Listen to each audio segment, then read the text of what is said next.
लूणी क्षेत्र के उत्तरसर गांव में एक ही परिवार के 5 सदस्य कोरोना पॉजिटिव आने के बाद आज नारनाडी के खारडा बांडू गांव में कोरोना पॉजिटिव मिलने पर प्रशासन हाई अलर्ट मोड पर नजर आया।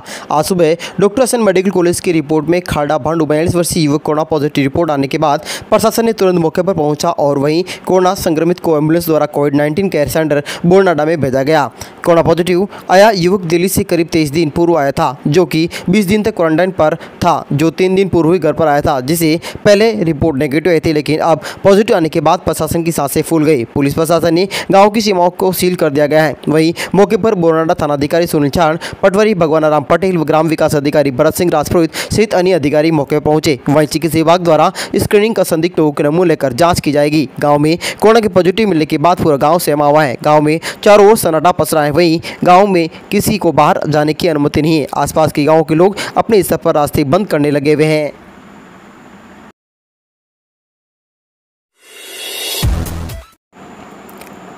लॉकडाउन फंसे प्रवासी उपखंड प्रशासन शेरगढ़ के सहयोग से मध्य प्रदेश की 2 बच्चों एवं 4 महिलाओं सहित 12 श्रमिक विश्व श्रमिक दिवस के दिन सकुशल अपने घर पहुंच गए हैं। उपखंड प्रशासन शेरगढ़ द्वारा श्रमिक दिवस की पूर्व संध्या पर शेरगढ़ क्षेत्र के चाबा गांव निवासी ठेकेदार बामासा पप्पू सिंह, जो कि छत्तीसगढ़ में ठेकेदारी कार्य करते थे, उनके सहयोग से गाड़ी की व्यवस्था करके उन्हें अपने घर के लिए रवाना किया गया। शेरगढ़ के उपखंड अधिकारी डॉक्टर मनोज खेमादा, विकास अधिकारी डॉक्टर दीपक कुमार शर्मा का कहना है कि राजमथाई जैसलमेर में नलकूप का कार्य करने वाले श्रमिक लॉकडाउन में फंसे हुए थे। वे चोरी चुपके चांबा गांव से होते हुए अपने गांव सुल्तानपुर जिला अगर मालवा मध्य प्रदेश जा रहे थे। 3 दिन पहले जब वे शाम को समय शेरगढ़ पहुंचे तब उनकी स्कैनिंग कराई गई तथा उन्हें शेरगढ़ कॉलेज ठहरने और ग्राम पंचायत द्वारा भोजन आदि की व्यवस्था करवाई गई तथा मास्क आदि सुलभ करवाए गए। सभी श्रमिक अपने गाँव पहुँच गए हैं तथा उन्हें 14 दिन के लिए होम आइसोलेशन पर रखा गया है।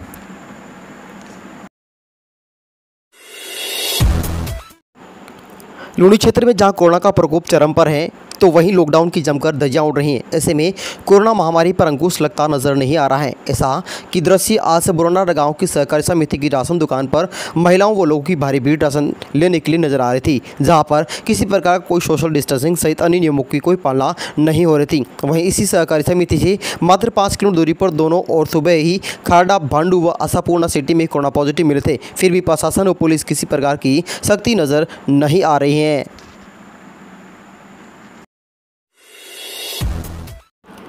कोरोना महामारी के संक्रमण पर नियंत्रण पाने के लिए सरकार द्वारा तीसरा लॉकडाउन शुरू कर दिया। वहीं धारा 144 भी लगी हुई है, लेकिन शेरगढ़ कस्बे के बाजार में सभी तरह की दुकानें आदि पहले की तरह पूरा बाजार खुल गया, जिसे लॉकडाउन व धारा 144 का खुलेआम उल्लंघन हो रहा है। शेरगढ़ के मुख्य बाजार में वस्त्र, मणिहारी, जूते, मोबाइल, किराना, फल सब्जी, दूध, डेयरी, बर्तन आदि की सभी तरह की दुकानें खुल जाने से बाजार में ग्रामीणों का जन सैलाब उमड़ रहा था। शेरगढ़ में दी सेंट्रल कोऑपरेटिव बैंक शाखा शेरगढ़ के आगे कृषि अनुदान के लिए बड़ी संख्या में किसान आदि ग्रामीण बैठे हुए थे, लेकिन उन्हें सोशल डिस्टेंसिंग नजर नहीं आ रहा था। समय रहते लॉकडाउन के नियमों की पालना नहीं की गई तो ये कभी भी भारी पड़ सकती है। वह इसलिए कि अब शेरगढ़ से 100 किलोमीटर दूर जोधपुर में 511 कोरोना संक्रमित मरीज हो गए तथा जोधपुर में 8 जनों की कोरोना से मौत भी हो चुकी है।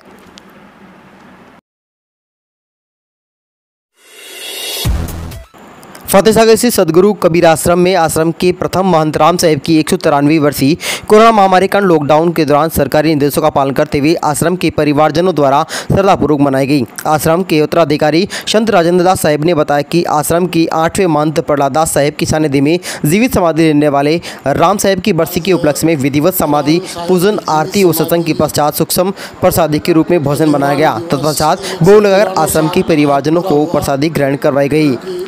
मनाई गई। जवाहर नवोदय विद्यालय के पूर्व छात्रों वर्तमान में विभिन्न सरकारी विभागों में पद स्थापित अधिकारियों की संस्था नवोदय ऊर्जा समाज राजस्थान द्वारा गुरुवार को doctor S N medical college के प्राचार्य डॉक्टर जीएल मीणा को 400 पीपीई किट प्रदान किए गए। इस अवसर पर संस्था के Nemichand Parekh, Shila Asu, doctor Dharampal Vishnoi, doctor Dharamvir Yadav, RP Singh Pariyar व डॉक्टर जितेंद्र चौधरी उपस्थित रहे। नवोदय ऊर्जा समाज संस्थान राजस्थान द्वारा मुख्यमंत्री राहत कोष कोविड-19 समन कोष में 11 लाख रुपए का पूर्व में भी अनुदान दिया है। समाज द्वारा SMS आयुर्विज्ञान महाविद्यालय जयपुर को भी 400 पीपीई किट अनुदान दिए गए हैं। संस्था के सदस्य विभिन्न एलुमिनी संगठनों द्वारा अपने स्तर पर भी राशि अनुदान दी गई है।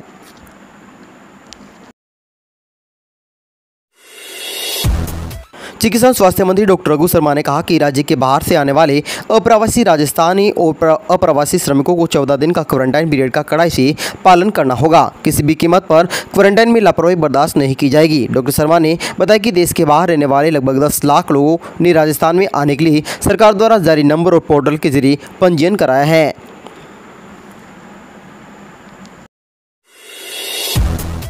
मुख्यमंत्री अशोक गहलोत ने अंतर्राष्ट्रीय श्रम दिवस के अवसर पर प्रदेशवासियों को खासकर श्रमिक वर्ग को बधाई और शुभकामनाएं दी हैं। अपने संदेश में गहलोत ने कहा कि श्रमिकों के कठोर परिश्रम से ही किसी देश की तरक्की सुनिश्चित होती है। हमारे मेहनत का श्रमिक विकास की महत्वपूर्ण कड़ी है। आज़ादी के बाद आज देश एवं प्रदेश जिस मुकाम पर है उसमें श्रमिकों की मेहनत का बड़ा योगदान है। मुख्यमंत्री ने कहा कि राज्य सरकार ने श्रमिकों को कामगारों और खेती मजदूरों के कल्याण के लिए विभिन्न योजनाएं संचालित की हैं। उनका लाभ लेकर वे अपने जीवन स्तर को बेहतर बना सकते हैं। गहलोत ने कहा कि कोरोना महामारी के कारण बड़ी संख्या में हमारे श्रमिक अन्य राज्यों में अटक गए थे। उन्हें घर पहुँचाने के लिए हमारे प्रयास कारगर हुए। हमें पूरा विश्वास है कि प्रदेश में जल्द से जल्द सभी औद्योगिक गतिविधियां बहाल होगी और श्रमिक फिर से अपने रोजगार से जुड़ सकेंगे।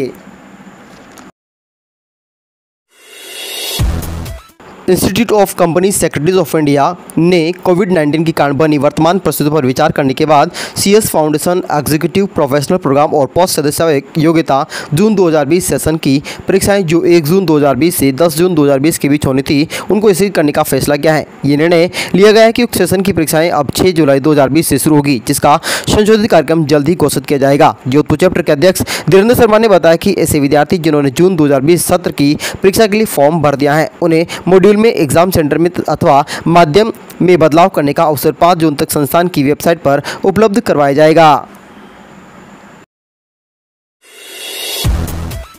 बोरंदा पुलिस ने थाना क्षेत्र में गश्त के दौरान एक इनोवा गाड़ी में अवैध शराब की तस्करी की मुखबिर की इत्तला पर पुलिस ने नाकाबंदी कर गाड़ी को जब्त करते हुए 3 कार्टून अंग्रेजी शराब व 15 कार्टून बियर के बरामद कर अवैध शराब वाहन करने वाले तीनों आरोपियों को गिरफ्तार किया गया है।